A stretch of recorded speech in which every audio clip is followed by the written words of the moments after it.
رسول اللہ صلی اللہ علیہ وسلم نے فرمایا، اسلام کی بنیاد 5 چیزوں پر قائم کی گئی ہے۔ اول، گواہی دینا کہ اللہ کے سوا کوئی معبود نہیں اور بے شک حضرت محمد صلی اللہ علیہ وسلم اللہ کے سچے رسول ہیں، اور نماز قائم کرنا اور زکوٰۃ ادا کرنا اور حج کرنا اور رمضان کے روزے رکھنا۔ صحیح بخاری حدیث نمبر 8۔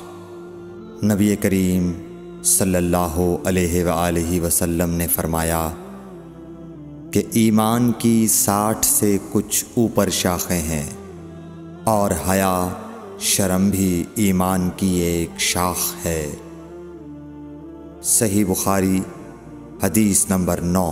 حضرت محمد مصطفیٰ صلی اللہ علیہ وآلہ وسلم نے فرمایا، مسلمان وہ ہے جس کی زبان اور ہاتھ سے مسلمان بچے رہیں، اور مہاجر وہ ہے جو ان کاموں کو چھوڑ دے جن سے اللہ نے منع فرمایا۔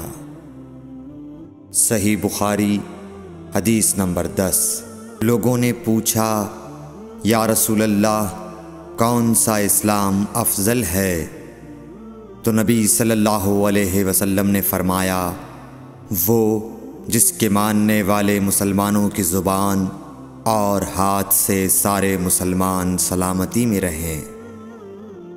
صحیح بخاری حدیث نمبر 11۔ ایک دن ایک آدمی نے حضرت صلی اللہ علیہ وسلم سے پوچھا کہ کون سا اسلام بہتر ہے؟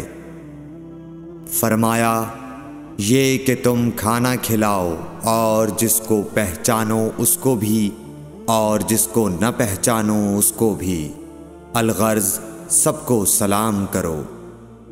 صحیح بخاری حدیث نمبر 12۔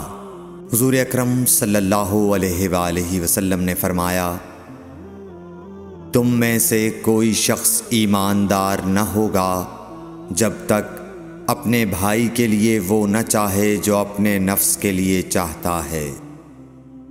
صحیح بخاری حدیث نمبر 13۔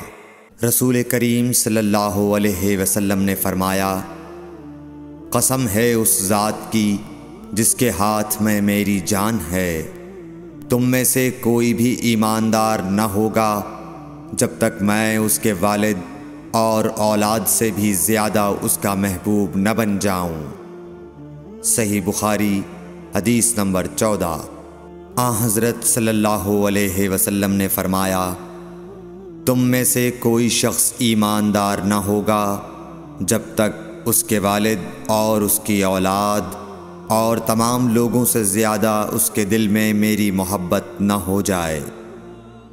صحیح بخاری حدیث نمبر 15۔ نبی کریم صلی اللہ علیہ وآلہ وسلم نے فرمایا، 3 خصلتیں ایسی ہیں کہ جس میں یہ پیدا ہو جائیں اس نے ایمان کی مٹھاس کو پا لیا۔